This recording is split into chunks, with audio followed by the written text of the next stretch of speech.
Over the past few years, we've heard a lot about believing women, a phrase that any sane person should find ridiculous, and that, as it turns out, even the most committed feminist ideologues can't explain.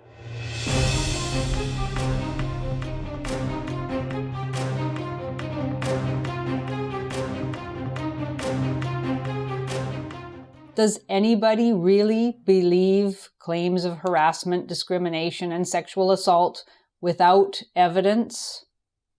During the Senate confirmation hearings for Brett Kavanaugh's Supreme Court nomination, the believers were out in angry and tearful force, waving placards, standing in solidarity with Kavanaugh's child-voiced accuser, and even accosting a senator in an elevator, in a show of fervor that made up in shrill intensity what it lacked in reason. But Kavanaugh, a well-respected conservative judge, had his defenders too, many of them women who didn't believe the woman.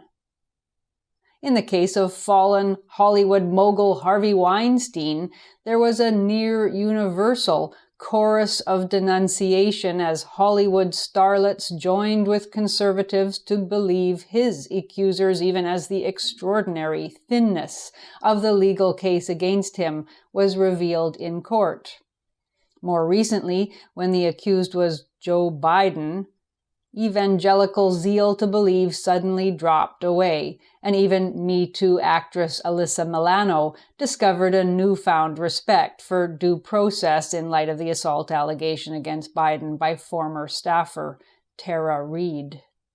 None of that is surprising, because ideologues are always willing to crucify an enemy while giving a pass to one of their own.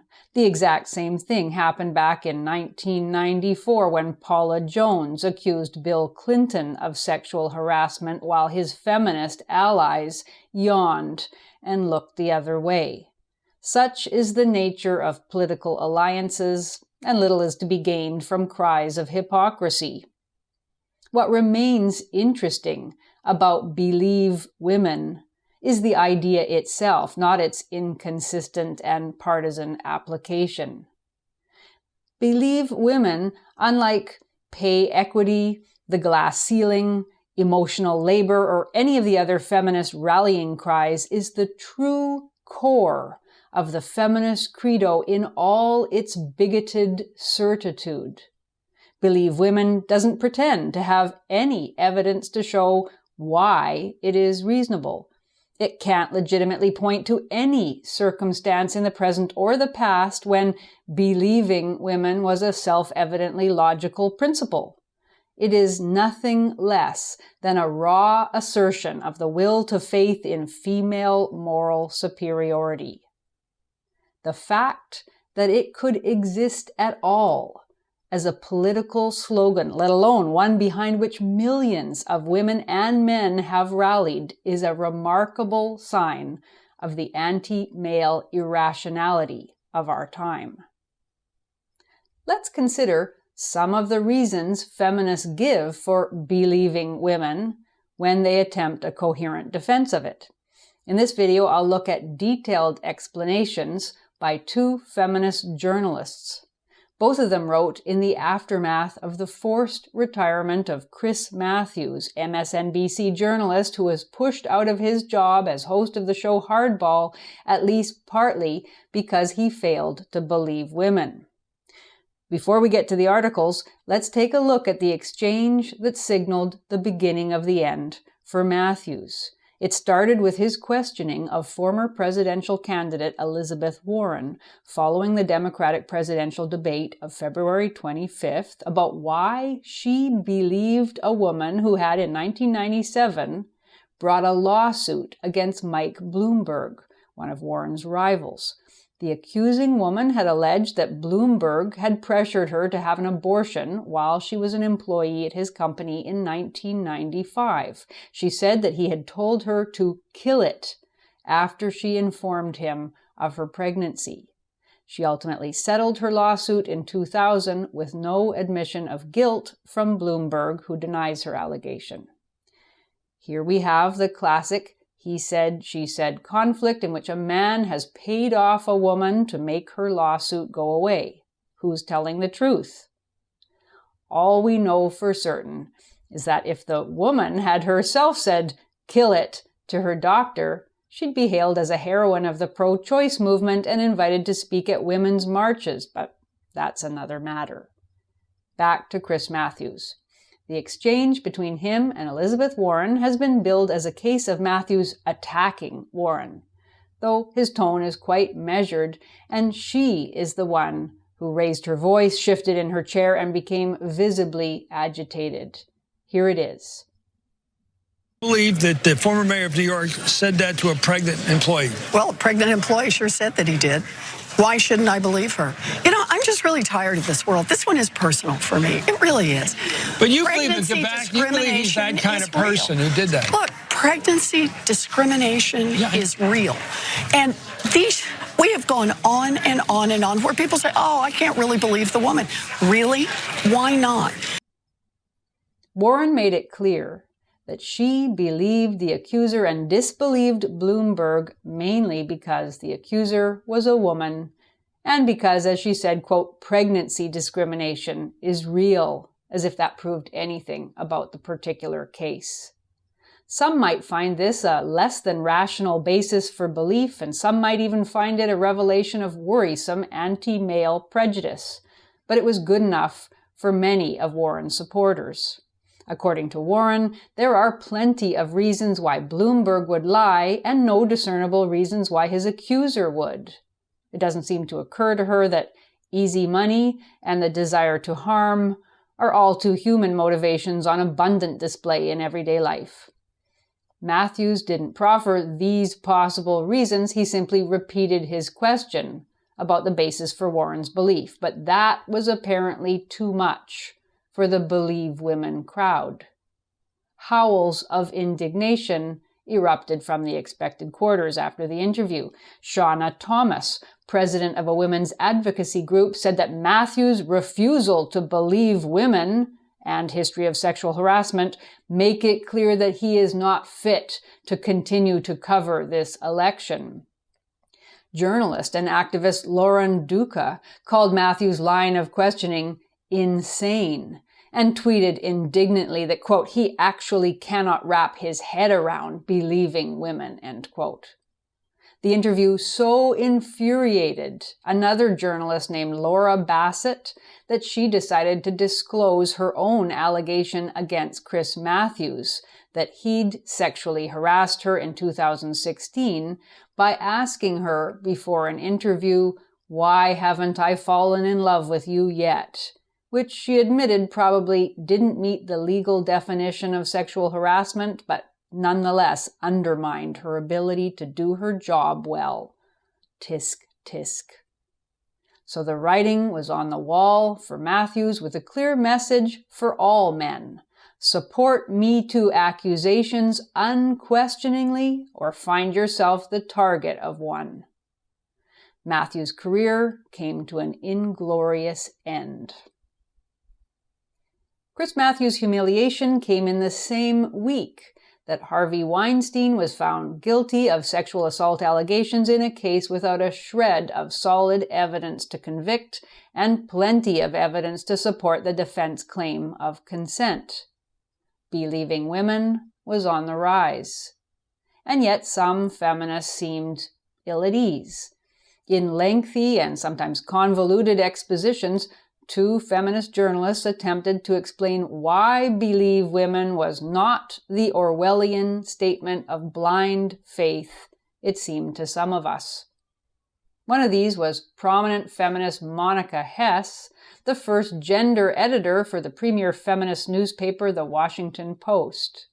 Her defense was titled, "Believe Women doesn't mean women never lie. It means accepting that men sometimes do too."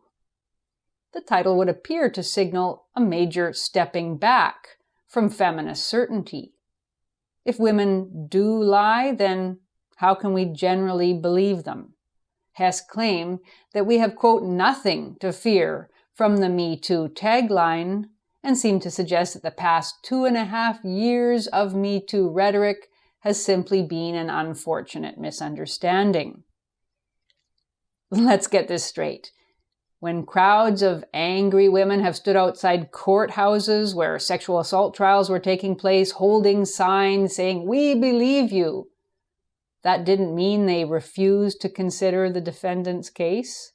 When anonymous lists like the Shitty Men Media List were published, it didn't mean that the men named were shitty. It just meant we should entertain the possibility. At this point in Hess's essay, it's really hard to know where she's going. And she goes further in her attempt to reassure the skeptical. "Consider it this way," she quips. "If you say you love dogs, does it mean you hate cats? If a fundraiser vows to eradicate diabetes, does it mean they don't care about cancer anymore?" End quote. Well, if all government funding goes to diabetes and cancer gets none, it does mean that in practice you've stopped caring about cancer, just as if you take action to punish a man based on an accusation he denies, you've accepted that his word doesn't count. Hess's benign-seeming analogies obviously don't do justice to the genuine radicalism of feminist activism, and as she develops her defense, her lack of intellectual seriousness becomes even more evident. For Hess, the sting in Matthews' questioning of Warren was that he dared to doubt. She writes, quote, "You don't have to know for certain whether Bloomberg lied about this particular incident to recognize the absurd aspects of the exchange. Neither Matthews nor Warren had been present for the alleged kill it, but Matthews immediately defaulted to believing Bloomberg, or at least defaulted to being perplexed by the idea that Warren didn't," end quote. This isn't true. Matthews never said that he believed Bloomberg, but he was perplexed, and rightly so, that Elizabeth Warren could believe the woman and make that the basis of a serious accusation in the absence of sure knowledge.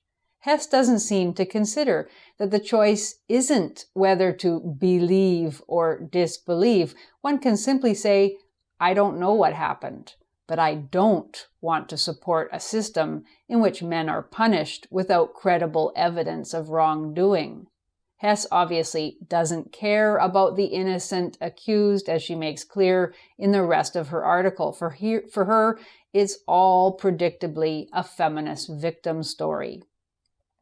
As Hess announces glibly, quote, "These qualities, being in power and seeming like a good dude," these are supposedly the qualities that caused Chris Matthews to believe Michael Bloomberg, "aren't evidence of innocence. They're the exact ingredients that historically allowed harassment to go unchecked," end quote. Notice here the neat reversal typical of feminist illogic. The very thing that has supposedly enabled men to exercise unjust power becomes the evidence for why men should be punished without evidence. It's a false premise grounding a classic fallacious syllogism that goes something like, "Powerful men have abused power.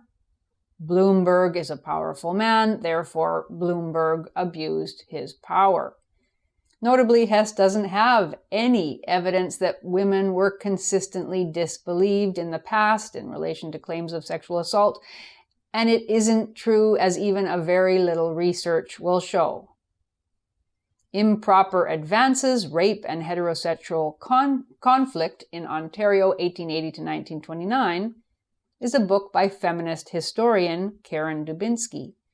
While taking an avowedly feminist perspective on the material, which is rape and other trials, it still offers some useful information to non-feminist researchers, including the fact that in the 19th century in Canada, as well as in the United States and Britain, women or their fathers could have men prosecuted both criminally and in civil court, not only for forcible rape, but also for seduction, a crime with various definitions, the most common involving sexual intercourse accompanied by a promise of marriage, later reneged on.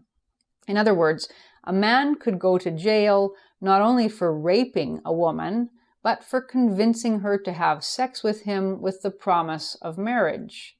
Dubinsky notes that in the sample that she examined over a period of decades, guilty verdicts were obtained in from 38% to 56% of rape trials, not inconsiderable.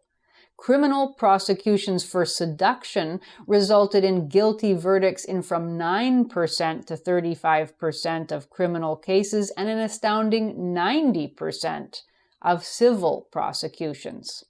Such conviction rates show that over a century ago, juries were often sympathetic to women claiming to have been badly treated by men, and that a woman's word often landed a man in prison or forced him to make financial recompense. So much for women not being believed. And by the way, even if women were never believed, right up until yesterday, that wouldn't be a sound reason that they should be believed without evidence today. Hess, however, isn't interested in history or logic. According to her way of thinking, justice for women requires that the presumption of innocence for accused men be replaced by a balance of probabilities approach in which, if it seems more likely that a powerful guy would try to get away with bad behavior, then he probably did. In any case, with a so-called power imbalance, benefit of the doubt should go to the female accuser. Speaking of the Harvey Weinstein trial, for example, Hess shows us how balance of probabilities thinking works, including how details of the accusation get reshaped or eliminated in order to arrive at the foregone conclusion of male guilt. She says, quote, "Which scenario was more likely? That an egomaniacal Hollywood producer with unlimited power might abuse his power and then lie about it when the accusations threatened to disrupt his empire? Or that multiple women who had never met one another would concoct similar stories of rape spanning several decades and then go public because they were eager to be accused of being promiscuous opportunists who slept their way into their careers," end quote. Well, I've published a video about the accusations against Weinstein, so I won't rehearse that here, except to point out that it's far from clear these multiple women had, quote, never met one another, and that in any case there was no need to meet when they could easily read about other women's accusations, and that there are obvious reasons, such as the promise of money from civil lawsuits, why women would come forward with their claims. And far from being criticized for promiscuity or opportunism, these women encountered a great deal of public sympathy. But Hess's is the typical feminist scenario based on anti-male assumptions. A man with power abuses his power and then lies about it, of course. None of what Weinstein offered in his defense, the emails from the women expressing affection and the desire to see him again after these alleged rapes, none of that is considered relevant or even mentioned. The women are always powerless, their only goal being a painful justice. As if to drive home the cookie-cutter formula of Hess's argument, in the same week that Hess's essay appeared in the Washington Post, another feminist journalist, Rebecca Traister, writing for a women's magazine called The Cut, made nearly the exact same argument in the same way, and at even greater length, beginning like Hess by admitting up front that, quote, "we know that women can and do lie," end quote. So what does believe women mean according to Traister? Well, at first she tells us that it means merely that, quote, "we should encourage women to speak more and listen to them more seriously when they talk," end quote. But it soon becomes evident that Traister's designs on public credulity are far more ambitious than that. Ultimately, like Hess, Traister wants nothing less than mass payback for an alleged and unprovable historical wrong. Believing women, she tells us, quote, "is a long overdue corrective to the benefit of the doubt that powerful men are given over and over and over again," end quote. Here is our faulty feminist syllogism once more. Powerful men have abused their power. Bloomberg is a powerful man, therefore Bloomberg abused his power. And the female syllogism, powerless women have been abused. This woman was powerless, therefore she was abused. Well, what about the liars and the opportunists? What happened to that payout collected by Bloomberg's accuser? What happened to women's fallen humanity? All forgotten, obviously, in the heady call for social justice, aka collective punishment of men. So to sum it up, both writers allege that believe women doesn't mean we should automatically believe women. Instead, it means we should believe them when feminists say they are believable, mainly in situations in which men have power. And according to feminists, that's nearly any situation at all. In fact, I can't think of a situation in which a man doesn't have power. So believe women doesn't really mean believe women, except when it does. And thus we come full circle to the incoherence of believe women as a core concept for a political and social movement, a phrase that even its own proponents don't believe and can't defend. But the question remains, if even its own self-appointed spokespersons admit that the phrase doesn't mean what it says and can't be made to mean anything reasonable, why does anybody believe it or claim to? What is its persuasive power that such a wide swath of world leaders, politicians, journalists, academics, pundits, lawyers, and police officers pay obeisance to it at least some of the time? The appeal of the idea, mystical and redemptive, obviously lies beyond reason itself.